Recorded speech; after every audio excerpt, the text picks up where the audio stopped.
صدری ويسر لي أمري واحلل عقدة من لساني ويفقهوا قولي. الصلاة والسلام عليك يا رسول الله وسلم عليك يا حبيب الله.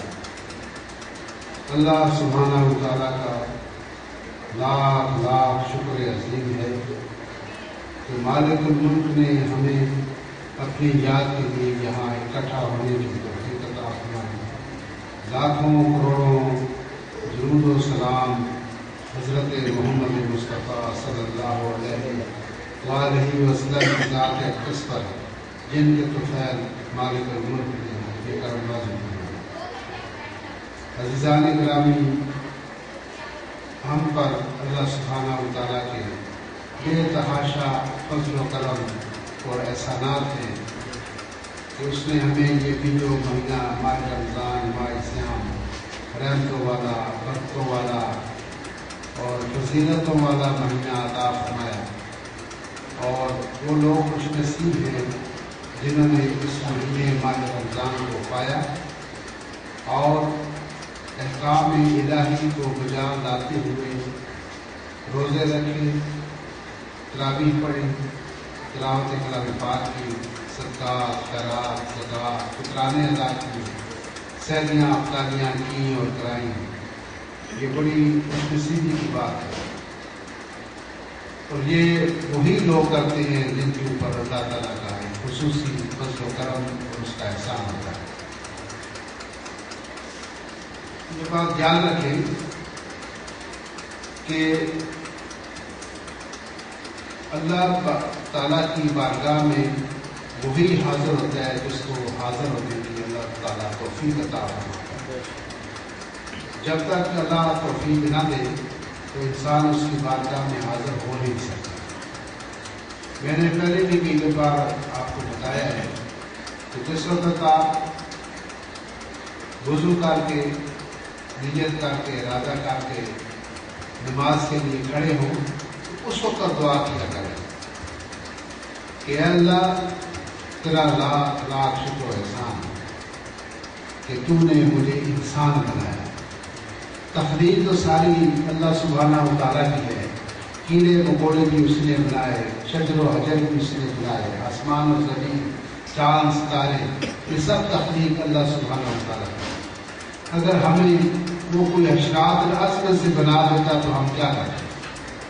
یہ اس کا کرم، اس کا احسان کہ ہمیں انسان بنایا، کیونکہ انسان جو ہے وہ اشرف المخلوقات ہے. اور جو کچھ اس کائنات کے اندر، کائنات اور کائنات کے اندر جو کچھ بھی ہے اللہ سبحانہ و تعالیٰ نے انسان کے لیے بنایا.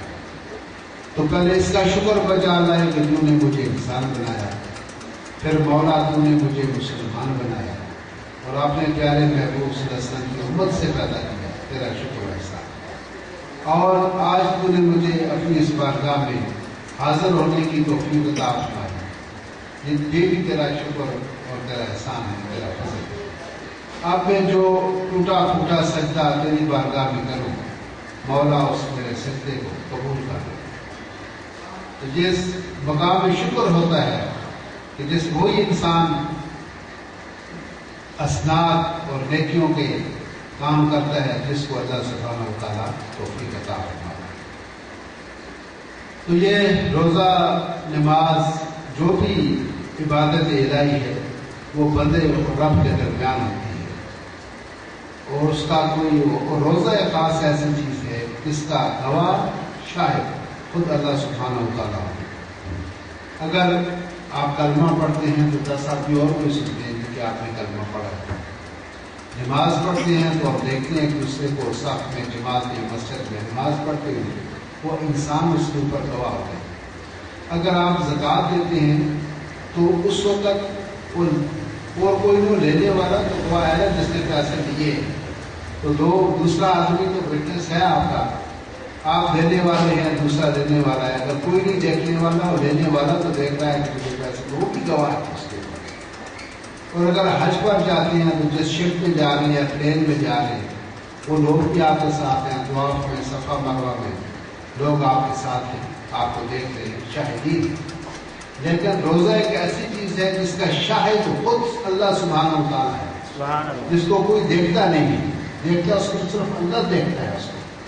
اور وہ جو شخص ایک اندھیرے سے لے کر دوسرے اندھیرے تک نہ کچھ کھاتا ہے نہ پیتا ہے، باوجود اس کے سامنے پانی بھی پڑا ہوا ہے، کھانا بھی پڑا ہوا ہے، پھل فروٹ بھی پڑا ہوا ہے، لیکن وہ آدمی وہ کسی چیز کی طرف دھیان نہیں کرتا، اور روز کے دل میں یہ خیال ہے کہ میں روزے سے ہوں تو یہ روزہ میں نے اللہ کے لیے رکھا ہے۔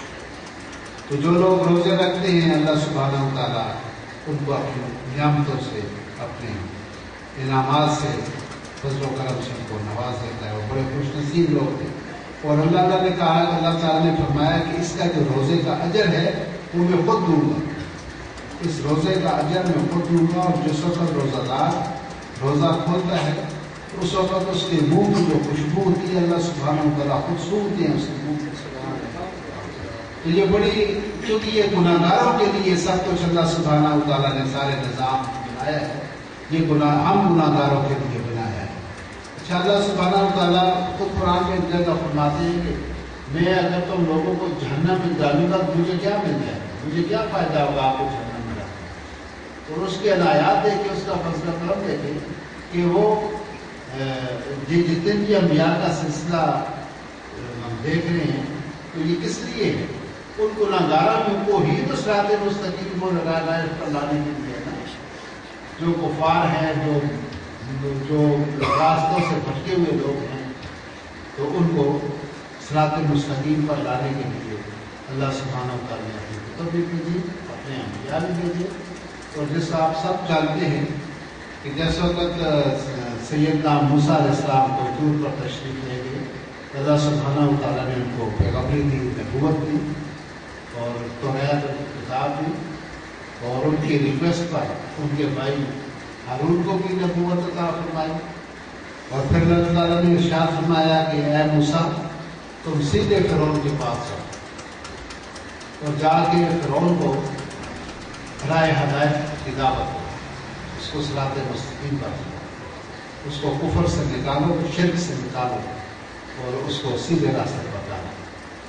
دیکھیے فرعون جو انا ربکم لا نعوذ باللہ من ذالک، وہ جو خدا ہونے کا دعویٰ کرتا ہے اللہ کے مقابلے میں، اللہ سبحانہ و تعالیٰ نے اس کی ہدایت کے لیے بھی، اس کی مہربانی ہے کہ وہ اللہ سبحانہ و تعالیٰ نے اس جو خدائی دعویٰ کرتا تھا اس کے لیے بھی اپنے پیغمبر موسیٰ علیہ السلام کو بھیجا کہ جاؤ اس کو دعوت دو کہ تم یہ شرک اور یہ بدعت اور جو کچھ تم کر رہے ہیں، یہ صنم پرستی وغیرہ، اس کو چھوڑو، اور آپ کے اللہ کا بتایا ہوا راستہ ہے ایمان میں آئیں، اور اللہ کی ذات پر، اللہ کی کتاب پر، اللہ کے حکموں پر اور ضیافت پر، تو یہ راستہ ہے، اس راستے اس کو چھوڑو۔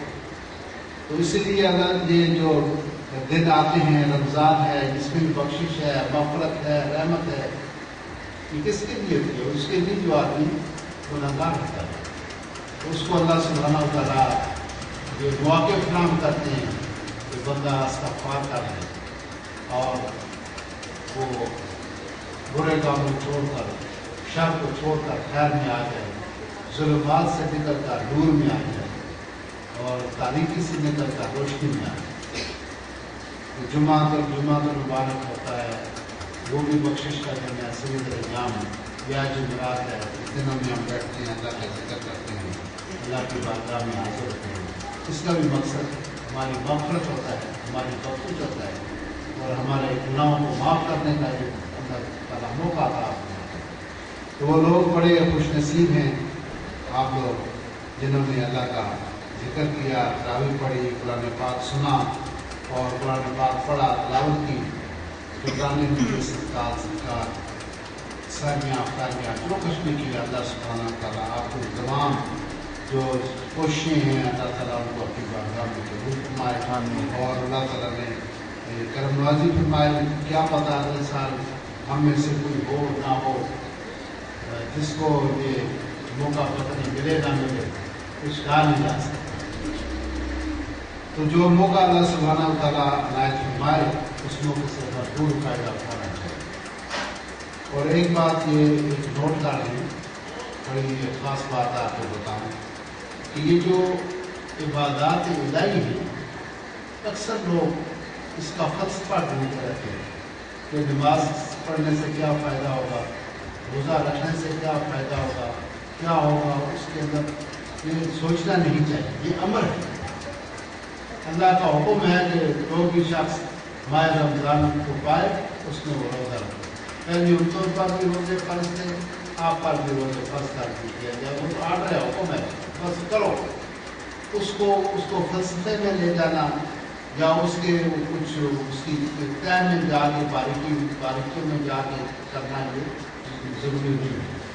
اللہ آپ کو حکم ہے حکیم الصلاۃ بس آپ نماز پڑھیں، کیوں پڑھے یہ مت پوچھو کیوں پڑھے، روزہ رکھو روزہ رکھو بس، کیوں رکھو، کم رکھو، کیسے رکھو، یہ باتیں نہیں ہیں، اس سے کیا فائدہ ہوگا، کیا نقصان ہوگا، ان چیزوں پر کبھی دھیان نہیں دینا چاہیے، یہ بات یاد رکھیں۔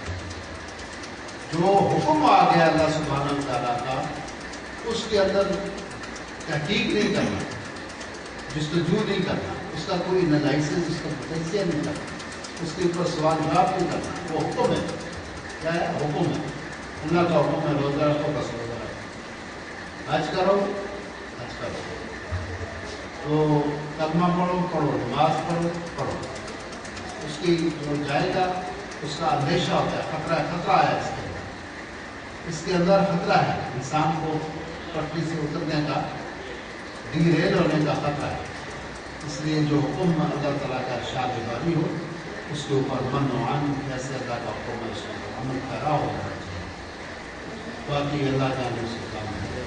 تو جن کو آپ لوگ خوش نصیب ہیں، قابل مبارکباد ہیں، قابل ستائش و تقسیم ہیں جنہوں نے اللہ کے اس مبارک مہینے کو پایا اور روزے رکھے، اللہ تعالیٰ ہمیں پھر بھی یہ موقع عطا فرمائے۔